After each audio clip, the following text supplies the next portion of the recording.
There is a peace that does not belong to this world. It does not rise with the morning sun, nor does it sleep with the setting of the day. It does not come from perfect circumstances, nor is it born of the absence of trouble. It is not the peace of man, but the peace of heaven. It does not follow the patterns of logic or the laws of reason. It is the peace that surpasses understanding. And when it descends upon your home, even the darkest night cannot extinguish its flame. There are times when everything outside is trembling, nations roaring, voices clashing, storms howling, hearts fainting. But within your walls there is stillness, a quiet, a calm not explained by what you see, but by what you don't. This peace does not come by accident. It is not a mood. It is not the outcome of clever planning or security systems. It is the sign of something greater, something holy, something near. For when true peace enters your home, you must know you are not alone. There is one who sends his messengers ahead of him. When an angel draws near, the atmosphere changes, not always in ways that the eye can see, but in ways the spirit can feel. And the first sign is often peace. Not the fragile kind made by men, but the kind that comes from beyond the veil. This peace doesn't depend on what is happening around you, it defies it. It stands in the middle of the chaos and says, "You will not pass." It speaks to the storm and says, "Be still." When you sit in your home and the world outside is spinning, when you feel you should be overwhelmed, anxious, afraid, but instead your soul is at rest, there is a presence. There is a covering.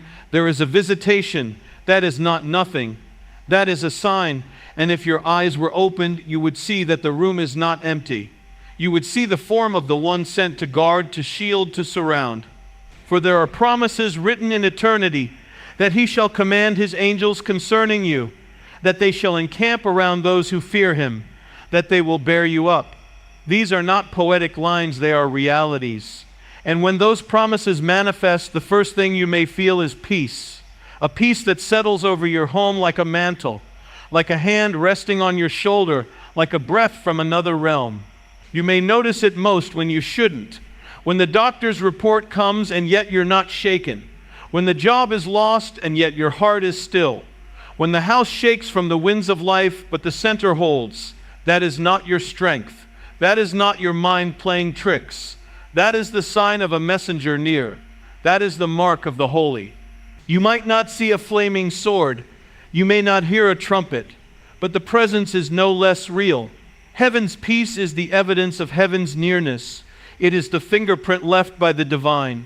And when you feel it in your home, you must stop. You must listen. You must understand this moment is sacred. So many wait for signs and wonders, for lightning in the sky or voices from heaven. But the greatest signs often come in silence.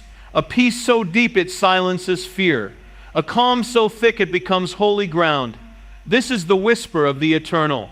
This is the sound of angel wings brushing the edges of time. Do not dismiss it. Do not treat it as ordinary. The peace that descends on your house in the midst of chaos is not coincidence, it is covenant. It is heaven saying, "I am with you." It is the echo of a promise that says, "I will never leave you nor forsake you." And when that peace comes, the right response is reverence. Let your heart recognize the weight of that stillness. Let your spirit bow low before the presence you cannot see but can feel.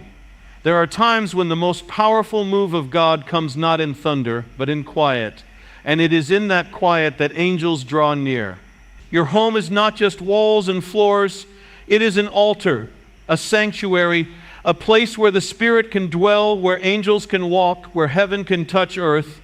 And when peace comes to rest on it like a dove, know that your house has been visited, not by luck, not by chance, but by the very hand of God. Do not wait for the chaos to pass before you recognize the miracle. It is the presence of peace in the unrest that reveals the divine. The peace that should not be there, but is. The peace that comes like manna in the desert, like water from the rock. That peace is your sign. That peace is your wonder. That peace is your visitation. So open your eyes. The signs are there. That sudden calm in the middle of the fight, that moment of joy in the center of the trial, that gentle quiet that drapes your home, even as the world shakes, these are not to be ignored. These are heaven's fingerprints. These are the movements of the unseen. And if you would dare to believe, if you would dare to stand still in that moment, you would feel it. The breath of wings, the warmth of glory, the quiet majesty of one sent from the throne. The world will tell you to look for peace and success in escape in the ending of troubles. But that is not the peace that changes things. The true peace comes before the battle ends. It comes in the fire. It comes to those who have built their homes not on sand but on the rock, and that rock is not shaken. So when it comes, receive it. When that sacred stillness wraps around your heart and your home, do not run from it. Do not distract yourself. Fall to your knees. Whisper thanks. Let the holy silence speak louder than all the noise. Because if you notice that peace, you have noticed something more. You have noticed the presence of the kingdom. You have noticed the nearness of angels. And where they are, the Lord is not far behind. And in such a place, in such a home, the impossible becomes possible. The weary are strengthened. The broken are healed. And those who walk through the valley of shadows fear no evil, for they know they are not alone. You are not alone. There are moments that come not with fanfare, but with a whisper. Moments when the air seems to thicken, when time seems to hesitate, when the natural bends under the weight of the supernatural.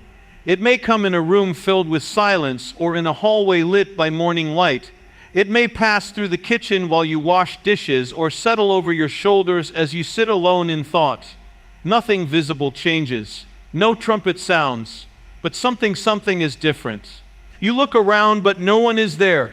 Yet you feel watched, not by eyes of flesh, but by something ancient, something sacred.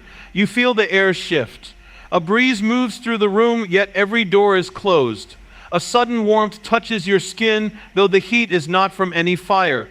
The atmosphere stirs, and your soul takes notice. This is not your imagination. This is not coincidence. This is the thinning of the veil. This is a visitation. Not all messengers of heaven arrive with thunder. Some come in stillness. Some walk with light steps. Some descend not with shouts, but with the rustling of wings you cannot hear, but somehow feel.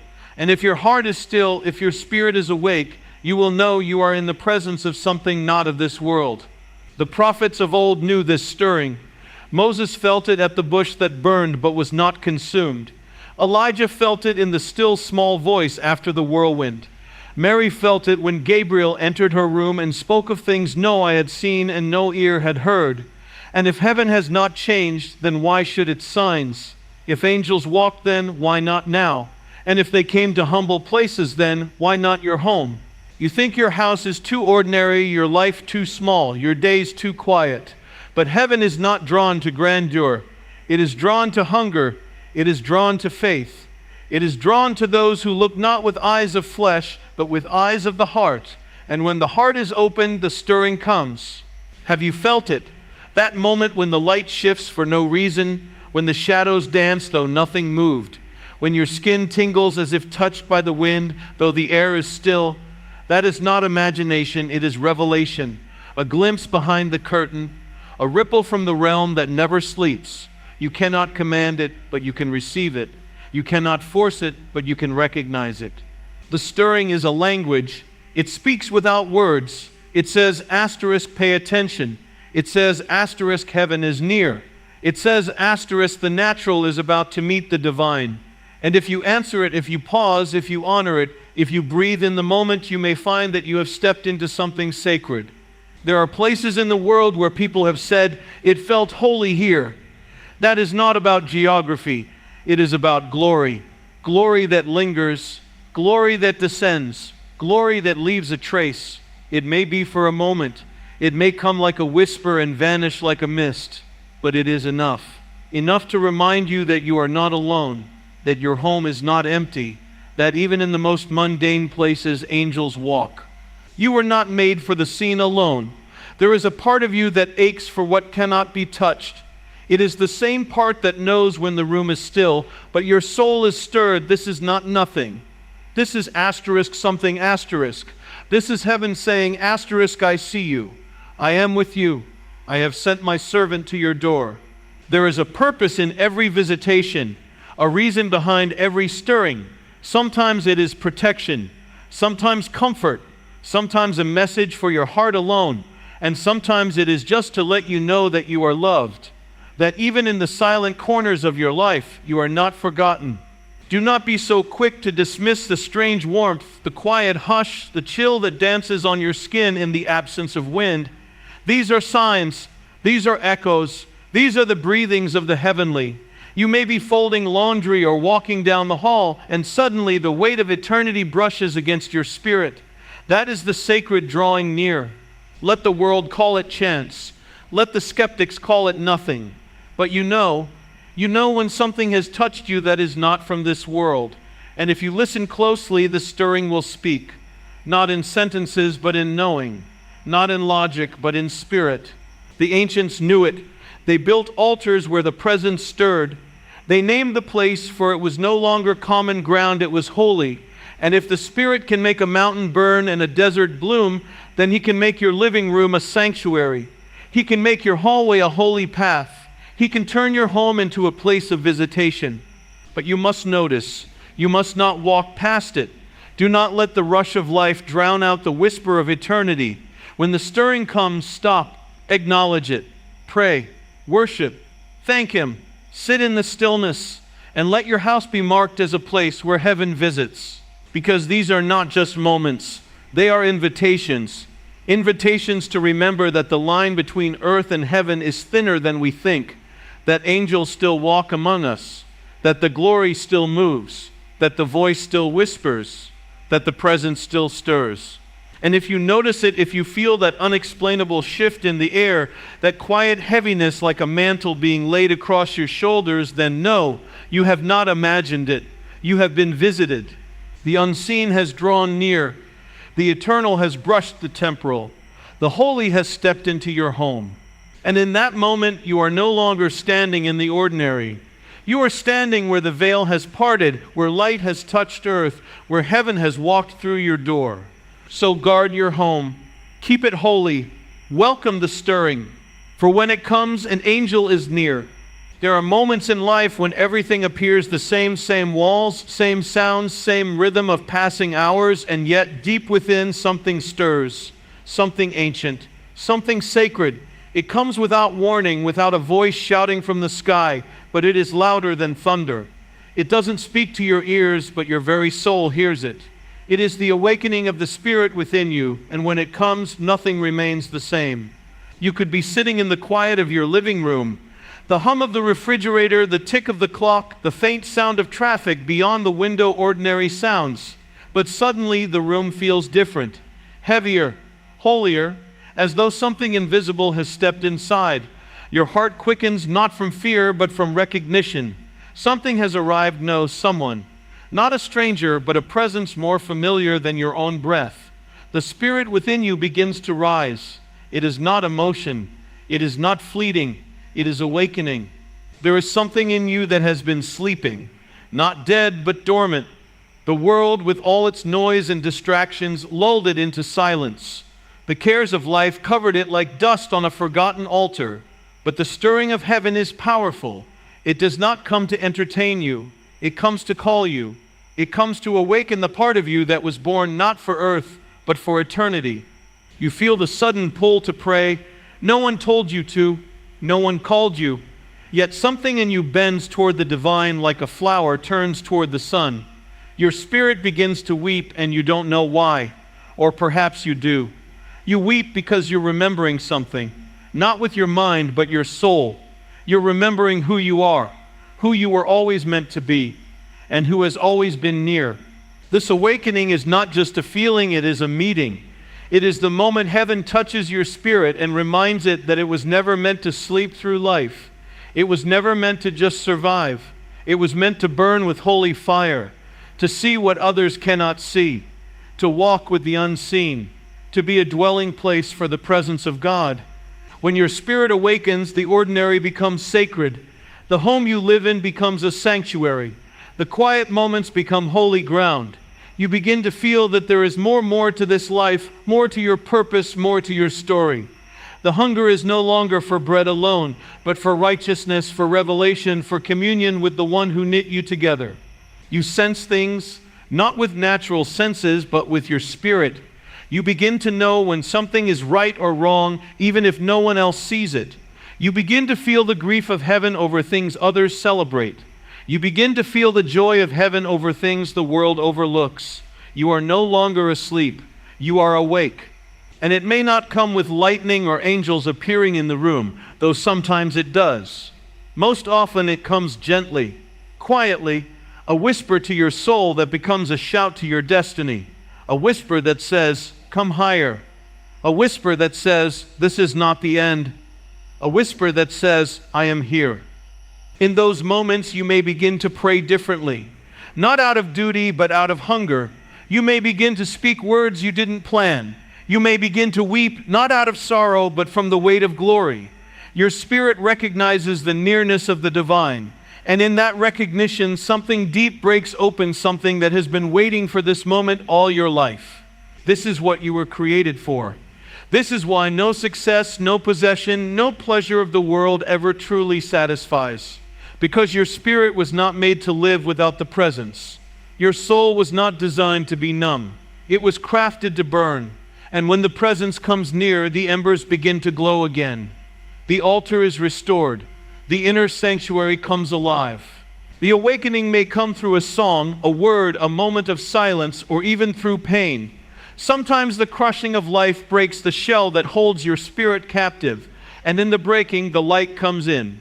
The awakening comes not to destroy you, but to free you, to remind you that you are more than flesh, that you are spirit and breath and destiny. And when the spirit within you awakens, the things of the world begin to lose their grip. You begin to care less about what people think and more about what heaven sees. You begin to move with boldness, not arrogance, but the boldness of someone who has seen the face of God. You begin to walk in rooms not with pride, but with peace, because you know who walks with you. You will begin to speak when you once stayed silent. You will begin to love those you once ignored. You will begin to dream dreams that seem too high, because your vision is no longer limited to earth. You see with eternity's eyes. You walk with heaven's purpose. You live not just for the now, but for the kingdom. This awakening is not a one-time event. It is a beginning, a call to go deeper still, to fan the flame, to guard the fire, to live each day with eyes open to the invisible, ears tuned to the eternal, and a heart surrendered to the will of God. When your spirit is awake, you will begin to notice the nearness of angels. You will feel the hand of God even in the smallest details. You will discern the signs that others miss, the stirring in the room, the sudden peace, the sacred silence. These are no longer coincidences, they are confirmations. And even when trials come, you will not be shaken, because the one who is awakened cannot return to sleep. The one who has tasted heaven cannot be satisfied with dust. The one who has encountered the divine presence will never again be content with shadows. You may have thought your life was ordinary, but heaven does not awaken what it does not intend to use. If the spirit within you has begun to stir, it is because your time has come. It is because your calling is now. It is because the King has drawn near. Do not ignore it. Do not silence it. Do not drown it in the noise of life. Fan it. Feed it. Follow it. Let your awakened spirit lead you where you've never gone. Let it carry you into the deep places. Let it rise like a flame in the night and become a beacon for those still sleeping. Because when the spirit awakens, the darkness trembles. The chains break. The dead things come to life. And heaven draws near. And you become the dwelling place of glory, the house of visitation, the light in the midst of the storm. You become a sign to the world that God is still speaking, still moving, still awakening souls to burn again with holy fire.